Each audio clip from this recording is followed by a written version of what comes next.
Qui est Meunier? Qui est Et Meunier? oui, ça va être la concurrence Ouais. maintenant parce Ah, qu'il y a pas si, mal de je joueurs qui sais, sont réponds arrivés parce qu'il est avec la carte. et Et qui non, vont chut, continuer à arriver. Aujourd'hui, on va parler de Gonzalo Ramos versus Randal Kolo Muani, qui est le choix idéal pour le Paris Saint-Germain parce que le club piste les deux joueurs. Là, à l'heure où on parle, le dossier Ramos a l'air d'être un peu plus avancé, mais sait-on jamais, la courbe elle peut vite s'inverser. Alors déjà, on va parler des avantages de chaque joueur. Alors, on va peut-être commencer avec Gonzalo Ramos. Gonzalo Ramos, qui est plus un attaquant de surface, qui va combler notre besoin de numéro 9 qu'on attend depuis plusieurs années. On va avoir vraiment un mec qui fixe la défense adverse et qui pourra être présent sur les centres d'Hakimi et Nuno Mendes. Pour toi, quels sont les avantages de recruter Gonzalo Ramos, pardon? Comme tu me le dis, c'est l'important d'avoir un numéro 9 dans la surface, surtout l'année dernière où on a vraiment souffert. Tu avais Mbappé, tu avais Messi, tu avais Neymar et ça dézonnait beaucoup et souvent on attaquait, tu avais tous les joueurs autour de la surface et personne dans la surface. Et Ekitike le fait un petit peu, mais tu vois, c'est pas un joueur vraiment qui pèse dans les duels absolument. Donc là, tu auras un vrai numéro 9, comme tu le dis, pour Alessandro Nuno Mendes, Hakimi, mais je pense aussi par Dembélé, tu vois, Dembélé qui a une très bonne qualité de centre aussi. Neymar, Verratti qui vont pouvoir faire des centres. Après, Gonzalo Ramos, c'est pas forcément un joueur hyper grand, c'est 1m84, tu vois, c'est pas non plus Peter Crouch, mais c'est un joueur qui est bon de la tête. On l'a vu aussi à la Coupe du Monde il avait marqué des buts, on l'a vu en Ligue des Champions. C'est un mec qui est donc bon dans les grands matchs. Je crois qu'il a mis un triplé contre la Suisse à l'époque, en Coupe du Monde. Donc c'est un mec qui, dans les grands matchs, a plus répondu qu'un Randal Kolo Muani, par exemple, dont on va parler par la suite. Après, voilà, comme tu l'as dit, c'est une question de prix aussi, où le point faible là dans cette transaction, c'est Ramos. C'est 65 plus 15 apparemment. Ça reste cher, mais bon, dans le marché des numéros 9 actuels, c'est dur de faire mieux. Donc, non, moi, je valide plutôt la piste. Ouais. Côté budget, tu as parlé du marché actuel. Par exemple, on a Rasmus qui est parti du côté d'United, qui était un peu encore plus cher. Tu penses que par rapport à ce transfert, on s'est bien positionné ou peut-être il fallait peut-être rallonger un peu plus pour ce joueur? Non, je pense que Ramos, il correspond plus à ce dont on a besoin. Un vrai homme de surface. Après, forcément, on peut pas concurrencer la première ligue sur tout ce qui est budget, et cetera. Moi, entre Rasmus Højlund ou Gonzalo Ramos, je préfère Ramos, en termes de profil dont on a besoin. Sinon, je pense que Rasmus est un meilleur joueur, il est plus complet. Parce que Ramos a un peu de mal, on va dire, dans tout ce qui est construction du jeu, et cetera. Mais il va nous faire énormément de bien, je pense, en termes de renard de surface et placement aérien, et cetera. Donc non, moi, je préfère Ramos personnellement. OK, et qu'est-ce que tu penses, du trajet entre guillemets de passer de la ligue portugaise au Paris Saint-Germain? Est-ce que tu penses que c'est un joueur qui peut vite s'adapter? Parce que pour être tout à fait honnête, pour ceux qui suivent la chaîne, depuis, très longtemps, je pense que vous savez déjà, ça fait 2 ans et vraiment 2 ans que je fais une propagande pour, Kolo Muani, au Paris Saint-Germain, donc je suis pas très objectif. Mais il y a un point où je suis sûr, c'est que le passage Francfort, Paris Saint-Germain, il peut le supporter. Donc moi, je te repose la question pour Ramos, est-ce que tu penses Mmh. que ça peut être facile pour lui également? Facile, non, parce que c'est jamais facile d'arriver en Ligue 1 où c'est un championnat un peu sous-estimé, surtout défensivement, où les défenses sont quand même bonnes, par rapport, aux autres championnats européens. Après, la Ligue portugaise, ça reste quand même un championnat, on va dire, qui est plutôt bon, qui est à peu près du même niveau global que la Ligue 1, voire un tout petit peu en dessous, mais ça reste léger. Donc non, après on l'a vu avec Vitinha, tu vois? Vitinha s'était très vite adapté au départ et après, c'était sur la longévité, c'était plus dur. Mais Gonçalo Ramos, moi je pense qu'il va bien s'adapter, il va être très bien servi, il va être dans la meilleure équipe du championnat, il va recevoir des caviars, ce qu'il aura à faire, c'est les mettre au fond, c'est peser sur les défenses. Ça, il sait faire, on l'a vu avec la sélection portugaise aussi et aussi en Ligue des Champions. Donc non, moi je reste assez confiant et on parlera de Kolo Muani après, mais je suis d'accord avec toi aussi, ouais. Ouais, justement, on va aborder Lucas Randal Kolo Muani, que personnellement je suis depuis son retour de prêt, de Boulogne. Ah, justement, en parlant de ça, quand il est revenu de Boulogne, qui était, je crois, en national, qui arrive en Mmh. Ligue 1, le cap, il a passé comme ça, en un claquement de doigts. J'ai rarement vu des joueurs passer 2 divisions avec autant de facilité. Après, tu te rends compte que le mec, il est passé de Ligue 1 à Francfort, ses premiers matchs à Francfort, il y a pas eu d'obstacle, il s'est adapté direct. Et après, tu l'appelles en équipe de France. Je sais pas, ses premières sélections, pour moi, elles sont satisfaisantes comparées à d'autres joueurs qui ont eu des premières sélections. Limite, le mec, il a fait 2 sélections et après, il est titulaire en équipe de France. C'est une courbe de progression qui est énorme comparée à d'autres joueurs. Et moi, je pense qu'avec ça, quand il va arriver au Paris Saint-Germain, c'est un joueur qui est vraiment concentré sur le football. Tout ce qui est pression et tout ça autour, j'ai l'impression qu'il est un peu dans son monde sur le terrain. Et que je me rappelle pour le nombre de fois qu'il nous a maltraités au Parc des Princes ou même quand on allait jouer à Nantes. J'en ai déjà parlé sur cette chaîne, mais il y a un moment où il arrive, il y a peut-être 2 ans, il arrive au Parc des Princes, il met un crochet monstre à Marquinhos en dehors de la surface. Et après, il t'envoie un pétard dans la lucarne de Navas. Pour tenter ce genre de choses au Parc des Princes, je pense que ça demande certaines coronesses ou certains. T'es pas criblé par la pression. Toi, qu'est-ce que tu penses de Colomani? Ouais, moi aussi, c'est un joueur que je connais très bien, tu vois? Pour vivre à Nantes, c'est un joueur que j'ai vu des dizaines, des dizaines et des dizaines de fois à la Beaujoire. Quand il est revenu de Boulogne, en fait, il allait à Boulogne parce qu'il avait des problèmes, on va dire, plus, pas footballistiques, mais plus comportementaux sur le terrain et mentaux, dans le sens où il prenait des cartons rouges, où il s'énervait très facilement sur le terrain. Ça, il l'a corrigé à Boulogne. Il s'est vraiment épanoui là-bas. Après, il est venu à Nantes, comme tu l'as dit, il a fait 4 années, je crois, pleines, où il a respecté son contrat jusqu'à la fin.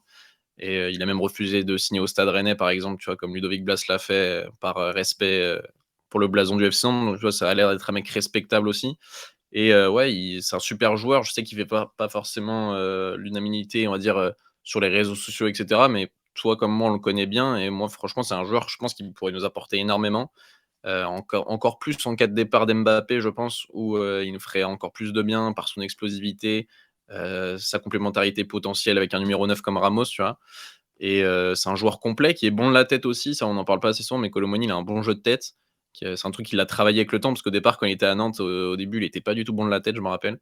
Et non, c'est un joueur complet qui peut jouer à gauche, en pointe et à droite, donc hyper intéressant, qui peut jouer à 2 attaquants aussi. Donc non, moi Kolo Muani, je serais très content s'il vient, faudra voir, avec le prix et cetera. Et c'est les gars, c'est pas parce qu'on est content que Kolo Muani signe au PSG qu'on est directement pro, Île-de-France ou quoi que ce soit, faut arrêter avec ça.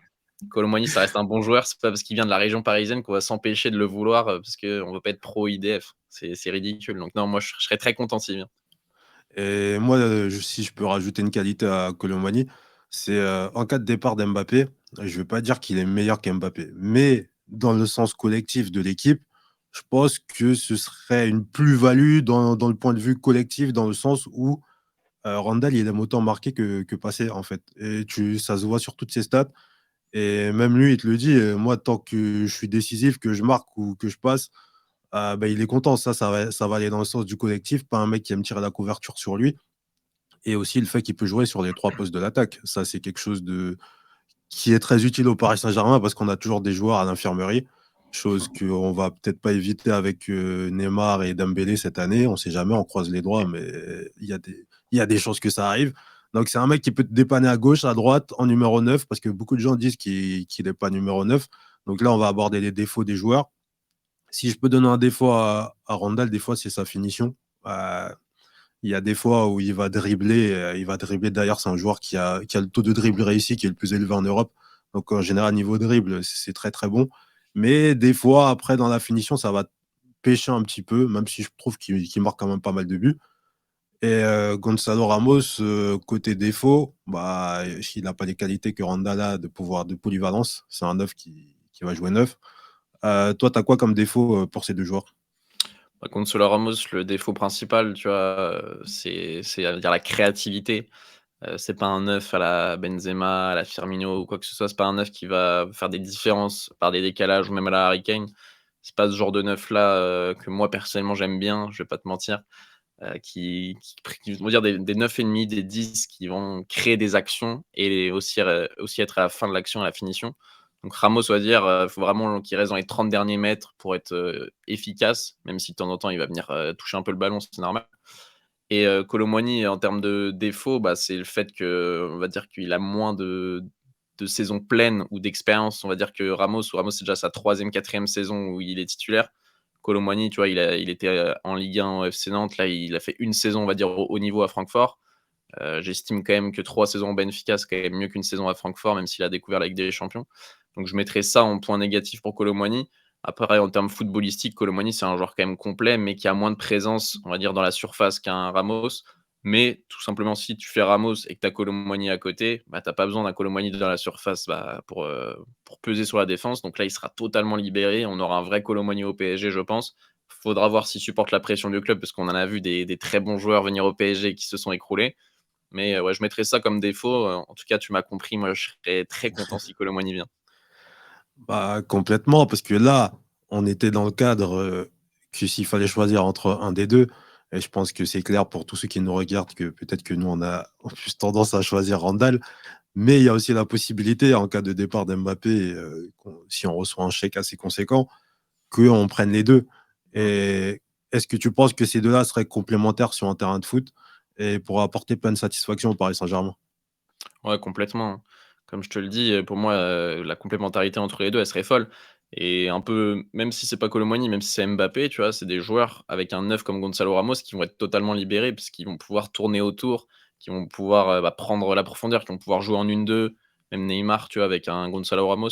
Donc non, pour moi, quand tu fais un numéro 9 comme Gonzalo Ramos ou d'autres, comme Vlahovic, ça te permet d'avoir des joueurs à côté totalement libérés et Kolo Muani, par sa vitesse, son explosivité, ses petits dribbles dans les petits espaces, ça serait exceptionnel, hein. Moi, je serais fou de voir ça.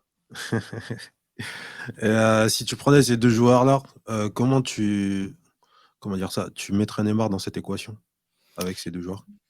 Ça, c'est C'est c'est la le question. problème. Déjà, est-ce que Neymar va rester? Je pense que oui, il l'a annoncé. Mais, on va dire si, on part sur un 4-3-3 sur le papier, parce que, on va dire dans l'animation, des fois, il y a 3 défenseurs derrière, ça part en 3-4-2-1 pardon. Donc on va dire sur le papier en 4-3-3, je pense que ça sera Ramos en 9, Neymar à gauche et Kolo Muani à droite. Et après, Neymar et Kolo Muani tourneraient autour de Gonzalo Ramos. Neymar plus dans le demi-espace, il laisserait le couloir à Nuno Mendes. Kolo Muani rentrerait un petit peu plus dans l'axe aussi et il laisserait le côté à Hakimi. C'est comme ça que je vois les choses. Après, c'est vrai que ça sera un casse-tête, hein. C'est jamais simple. Au PSG, il y a toujours des casse-têtes en attaque. Et je vais te rajouter une difficulté dans ce que tu viens de dire dans ton 3-4-2-1. On en fait quoi d'Ousmane Dembélé là? C'est vrai qu'il y a Ousmane Dembélé. C'est vrai que je l'avais oublié. Non, mais c'est pour moi, si tu fais Kolo Muani, ça veut dire que tu fais une attaque Kolo Muani, Ramos, Dembélé. Donc pour moi, ça veut dire qu'il y a plus de Neymar, tu vois? Mais je pense que Neymar va rester. Donc moi, l'attaque que je verrais, en tout cas, je pense pour être réaliste, je pense que ce serait Neymar, Ramos, Dembélé et on ferait Kolo Muani en cas de départ de Neymar, je pense. Sinon, ça voudrait dire que tu mettrais soit Dembélé, soit Kolo Muani sur le banc, j'aurais du mal à y croire. Bah écoutez les gars, on a fait le tour du sujet. N'hésitez pas à vous abonner à notre chaîne parce que c'est très important. N'hésitez pas à vous abonner à la chaîne de Berdus si vous voulez voir plus de contenu de Berdus, principalement du coup. Et On vous dit à bientôt, et je me suis trompé de truc. C'est celui-là que je vais envoyer. Salut à tous. Salut les gars! Ciao.